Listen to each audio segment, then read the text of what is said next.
Is it really worth buying modern video games right now? I mean, if you think about it, they don't even provide as much as they do back then.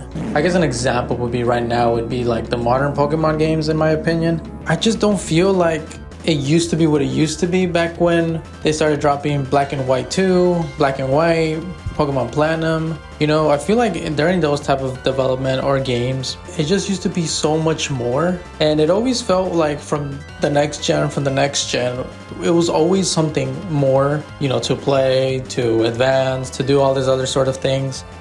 And now we get into the point where now we have to pay for just having what we used to have back then. Like, paying for stuff that was already given a lot to us. And sometimes I think, I don't know, is there gonna be a problem getting to newer games just because of this mindset with all these developers having these same ideas to do these kind of things? Back then, everything was given everything into the full price.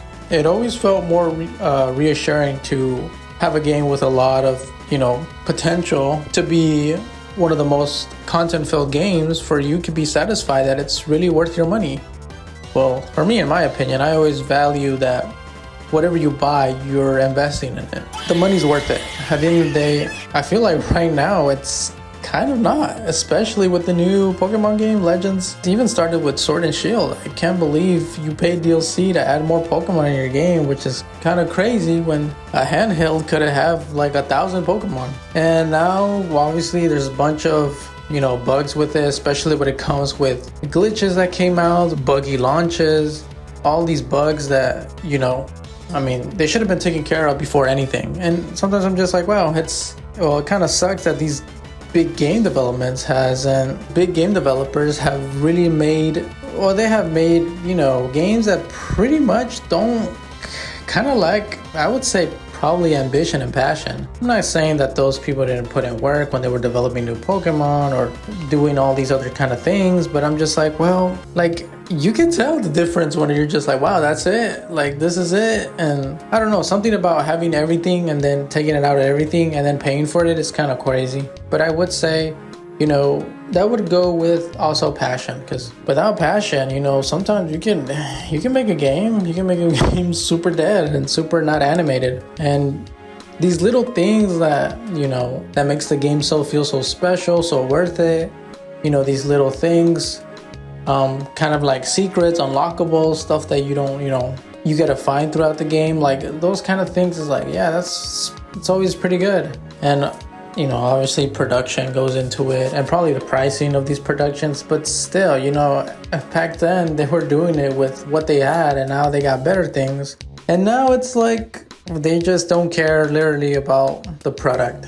And I could say that with a bunch of other games as well. They probably might notice, I mean, that there's not so much to offer, but so less. Not saying all game developments do that, but when bigger game developers start making products from a franchise or everything and then don't apply for everything, it kind of gets to the point where it's like, oh wow, well, what's the point then? Is it worth even spending my money on these kind of things? Because at the end of the day, you're wasting kind of a lot, to be honest, for a product that's probably going to entertain you, and hopefully that product can be worthwhile.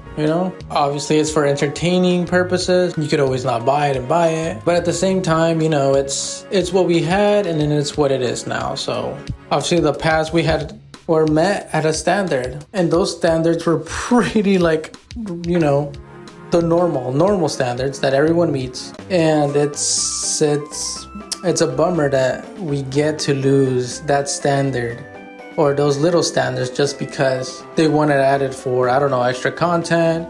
Maybe they want to take out something, even though something we already have. If you were to compare, I don't know, let's say, I haven't played the new Pokemon, so I can't really speak about that, but if you take away the Scarlet and Violet, which I also haven't played, there was such bunch of bugs with it and everything with it that came with bad stuff. Not all the Pokemon were in there. And then you compare it to, I don't know, Black and White 2, where it literally had every Pokemon from every other gen.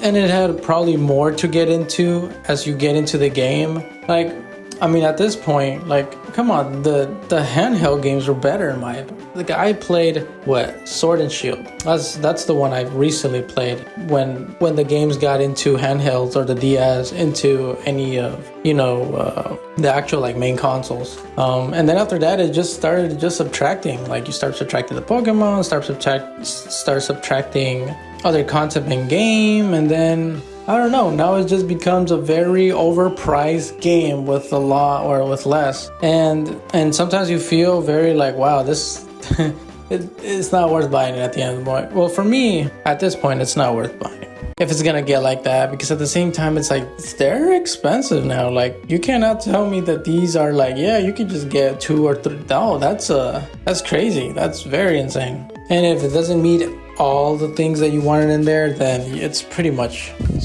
cooked. Besides that, so for example, in my necessary perspective, is probably my opinion. It was always something to look forward to, even if it was the challenging aspect. I feel like all these games have gotten easier, and I guess that's pretty fine. Because they're trying to make game accessible to everyone, but I feel like they probably shouldn't market to where you can press A, or you shouldn't have games that just basically give you the hand. Well, that's what I think personally. Like, probably promoting more paid content instead of the gameplay itself, and especially when it gets to obviously like you wanna start up, you wanna boost up, go ahead and get this, and then boom, you're up there, you're now leveled up to enjoy the game. Like, I feel like that already is a vibe killer. That sucks to me. If it's cosmetics, that doesn't matter to me. Obviously, cosmetics is something entirely different. You can want a bunch of skins, you gotta pay for it. I don't care. It's whatever.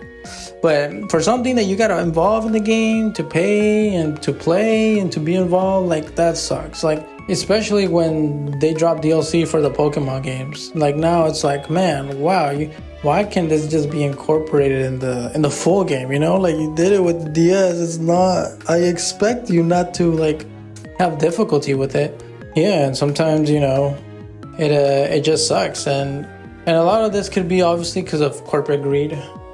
Right, a lot of these people would want to make money off of everything, and they're probably gonna make money off everything. So that's what it is. But yeah, but not all games do this. I'm not critiquing that every game developer or game industry, everyone in the game industry does this. No, this is just specifically on talking that I feel like most games now do this, where you're paying for something that's not fully complete, and it sucks. And I'm glad that some people are the game devs are not thinking that way and are actually providing full content, and that's actually way better.